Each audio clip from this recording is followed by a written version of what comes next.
दुआ करी रबू से सपना बमोर हो, कबहू न टूटे नैया के डोर हो।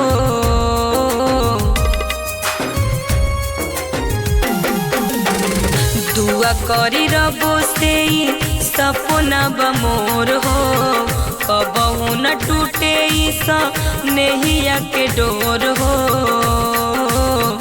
खन कत रहे हरदम असही कंगन, टूटे नहीं प्यार के बंधन हो, टूटे नहीं प्यार के बंधन।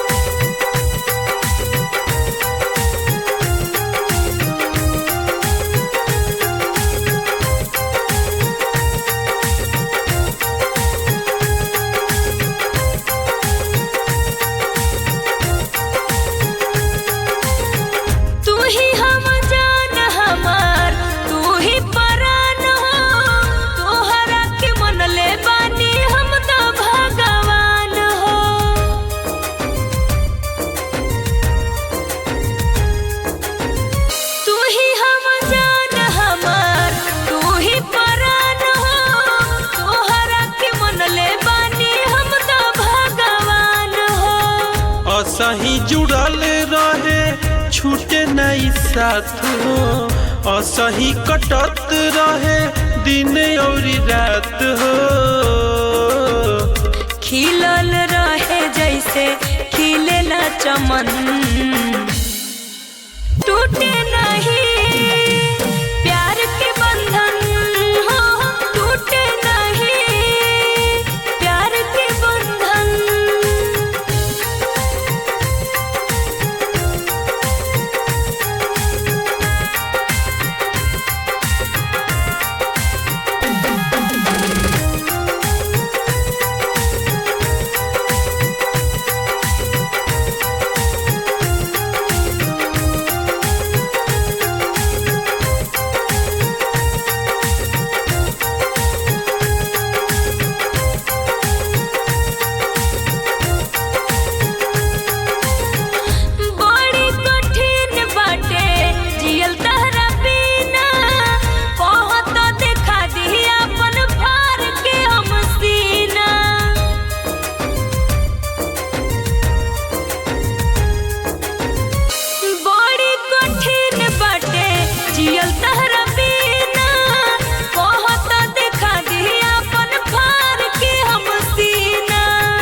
हमनी पर लागी नहीं केहू के नजरिया, तोहरा के रखले बानी दिल के भीतरिया।